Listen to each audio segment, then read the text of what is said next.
Good morning, Doctor. Today, our group would like to explain about the origin of neoclassical and three extension of economic analysis by that school compared to the classical and marginalist school. We also would like to explain more about how Alfred Marshall combined the idea of Adam Smith and William Stanley in order to further explain about theory of value. So the first presenter will explain about the origin of neoclassical. My name is Devashni Chandrasekharan. My matric number 259427. Today I would like to present about the extension of economic analysis by the neoclassical school as compared to classical and marginalist school. Neoclassical school did not have five major questions. However, there are three extensions of economic analysis by the neoclassical such as compared to earlier classical and marginalist. First, neoclassical stress but demand and supply in determining the market price of goods and service and resources is under classical stress on supply alone while marginalist stress only on demand. That is a value theory.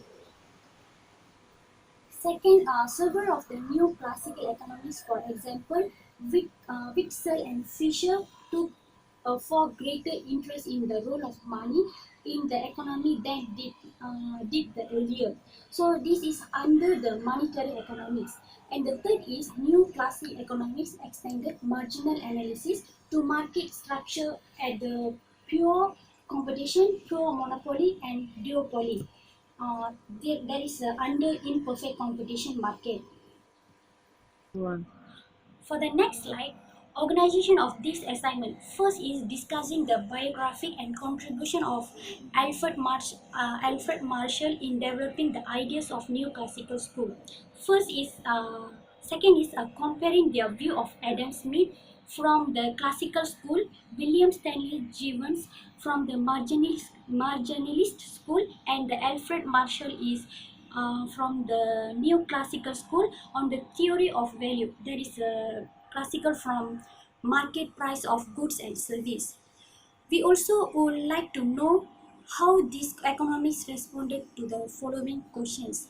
First is, do pearl have value because people live for them, or, and the second is, do people live from pearls because pearls have value?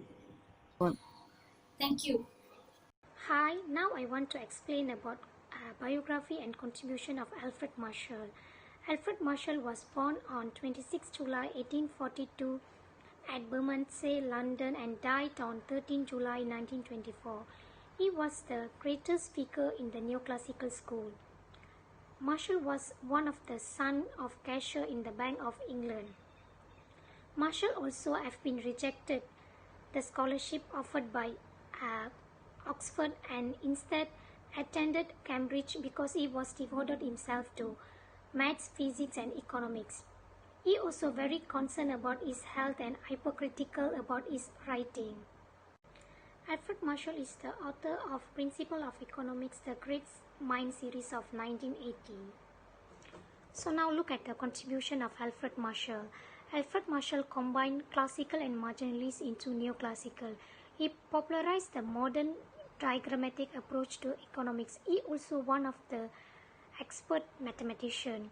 Besides, Marshall defined economics as a study of mankind in the ordinary business of life, which means the part of individual and social action is really connected. According to Marshall, economics also like other scientists. He also stated that economics law can be measured by the financial price. In 50 years of writing, Marshall produced 82 publications such as Money, Credit and Commerce and the Economics of Industry. So that's all from me. Thank you. Assalamualaikum. My name is Nurul Fatih Syairah. My matrix number is 26261. I will talk about the classical school by Adam Smith. First is about the diamond water paradox. Why water is cheap while nothing is more useful than water, and why diamond that has any scarce in value are expensive. Smith observed that there are two kinds of value, which one may be called value in use, the other value in exchange. Value in use means the utility of some particular object that have the greatest value in use have frequently little or no value in exchange, which is water. while the value in exchange means the power of purchasing other goods which have the possession of that object conveys, which is diamond. It has the greatest value in exchange, have frequently little or no use value. Adam Smith failed to solve the diamond water paradox as he did not understand the concept of the total utility and marginal utility and also the law of diminishing marginal utility. As a result, Smith directed his analysis only on value in exchange. Smith discussed his labor theory of value in a primitive value and value theory in an advanced economy. In primitive society, Smith argued that labor was the only resource. The relative value of a good would be determined by the amount of labor necessary to produce it.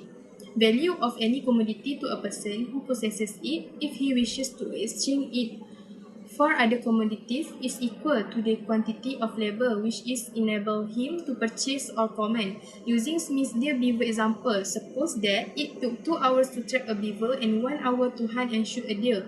What is the value in exchange of the beaver? The value of exchange in beaver is 2 deer or 2 hours of labor. This means a person could either exchange the beaver for 2 deer because each deer requires only 1 hour of labor to harvest, or could use the beaver to command 2 hours of labor services. According to Smith, in a primitive economy, labor is both the source and the measure of exchange value. In other words, the labor cost theory is equal to labor command. In advanced economy, Smith realized that the growth of capital would invalidate a simple labor cost theory of value.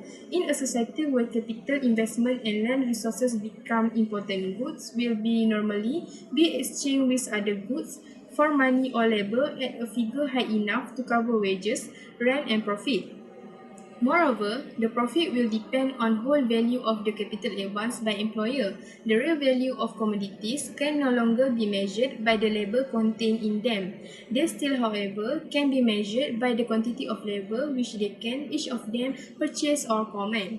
The quantity of labor that a commodity can buy exceeds the quantity of labor embodied in its production by the total profits and rent. In other words, the labor cost is less than the labor command. As a conclusion, the classical economics by Adam Smith emphasized supply, which is the cost of production, as the significant determinant of exchange value with each price. Alright, continue to my part is marginally school, William Stanley Jevons. Who is the William Stanley Jevons? William Stanley Jevons, since 1835 to 1882, was born in Liverpool, England. He spent 5 years in Australia as an exile at the Mint, where he earned enough to return to England to continue his studies.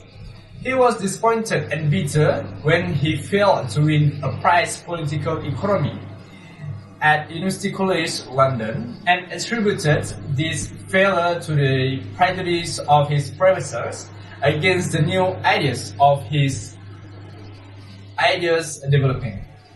Jevons published several books on logics and became professor of logics, political economy and philosophy, first in Manchester and later at University College London. He invented a logical machine exhibited before the Royal Society in 1870 that could yield a conclusion mechanically from any given set of premises. Jevons was also famous as a historian of science, and he made outstanding contribution to the development of index numbers.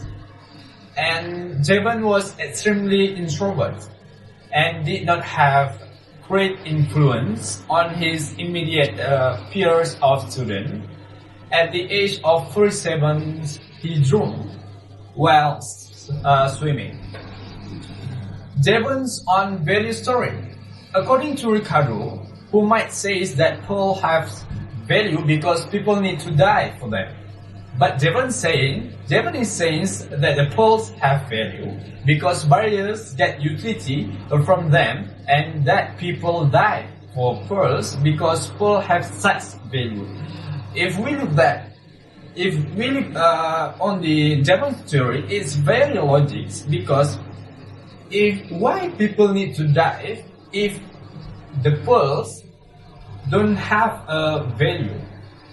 So the answer is that pearl have its own value that encourage people to die for them.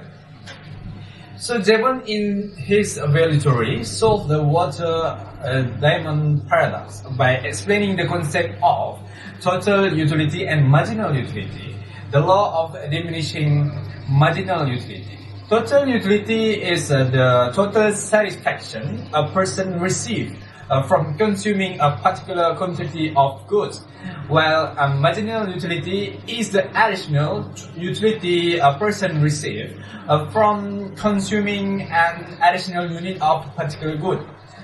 Law of diminishing marginal utility is the marginal utility gained by consuming equal as successive unit of a good will decline as the amount consumed increases.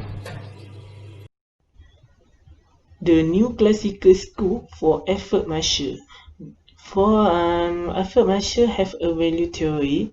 He combined the classical economy and marginalist economy. So he combined two and equal to the new classical. He also determined the market path of goods, service and resource for demand and supply. Okay, he focus for demand and supply. So we go to the demand. Okay, for demand, Marshall focus for marginal utility.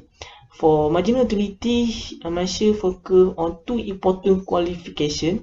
One, he has concern with a moment in time which is too short to consider any change in character. Two, the law of diminishing consumer goods that are indivisible. Okay, for demand, Marshall also focus to rational consumer choice, where Marshall say that each line of expectation will be placed to the points. Okay, Marshall also focus law of demand, where Marshall has a clear concept of difference between the chain of quantity demand and chain in demand. It is different, right? Chain in quantity demand and chain in demand. Okay, Marshall also focus of elasticity of demand. Elasticity of demand have three. First, elastic. Second, inelastic. Three, unit elasticity. Now we go see the supply. Marshall say supply determined by cost of production. Marshall divide time into the three periods. First, immediate present. Second, short run. Third is long run. Okay, for the short run, we have a fixed cost and variable cost. For the long run, have only the variable cost. So Marshall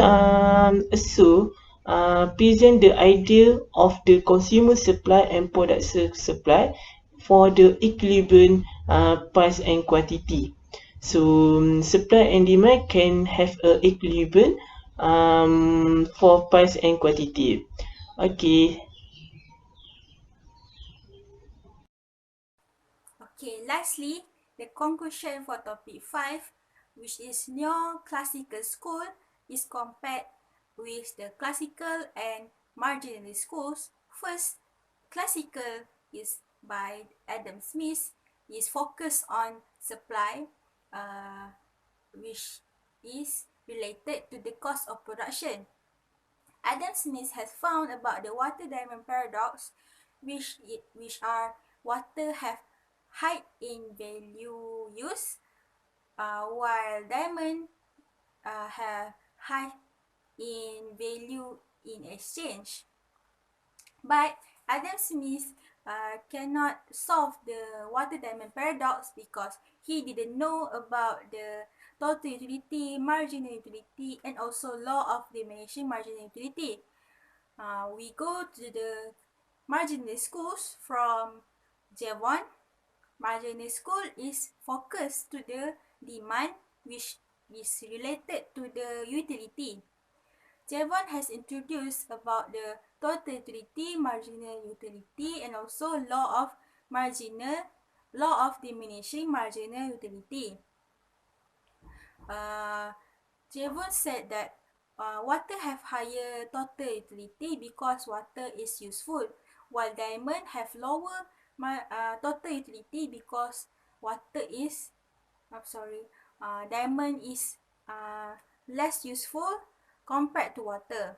But the price of water is lower than price of diamond. Because price is not affected by total utility, but price affect marginal utility. Marginal utility for water is lower because water is plenty, while diamond have higher marginal utility because diamond have scarce and hard to find. So people will rather choose additional diamond than additional of water. So after that, we combine the classical and marginalist school, and we get neoclassical school from Alfred Marshall. Alfred Marshall focus both demand and supply.